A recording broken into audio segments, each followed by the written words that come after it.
Nemojte čekati da vam smrdibube unište svu rajčicu i ostalo povrće. Hitno napravite ovo što ću vam danas pokazati i spasite urod. Pokazat ću vam 2 načina kako da ih se riješite, a za jednu metodu mnogi nisu nikad ni čuli. Prva metoda sastoji se od nekoliko sastojaka koje svi imate kod kuće, a njihova kombinacija djeluje fantastično.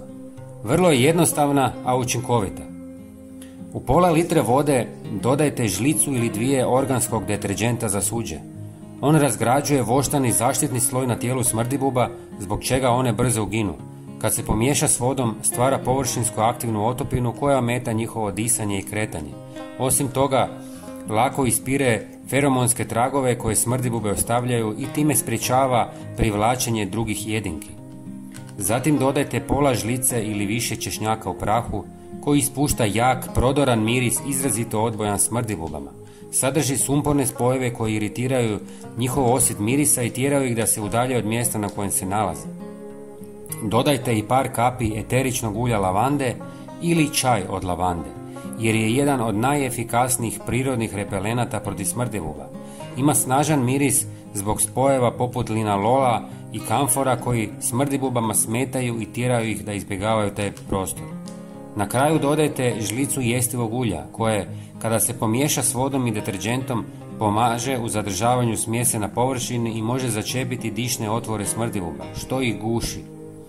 Sve ostavite u vodi par sati i zatim procijedite kroz gazu.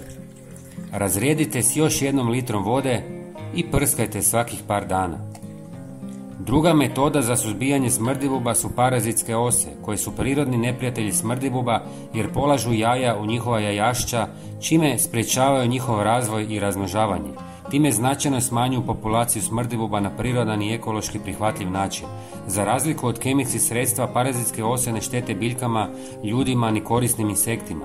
Njihova prisutnost pomaže održati ravnotežu u ekosustavu i smanjuje potrebu za insekticidima. Parazitske ose protiv smrdibuba možete kupiti u specijaliziranim poljoprivrednim ili vrtlanskim centrima koji prodaju biološke pripravke za zaštitu biljka.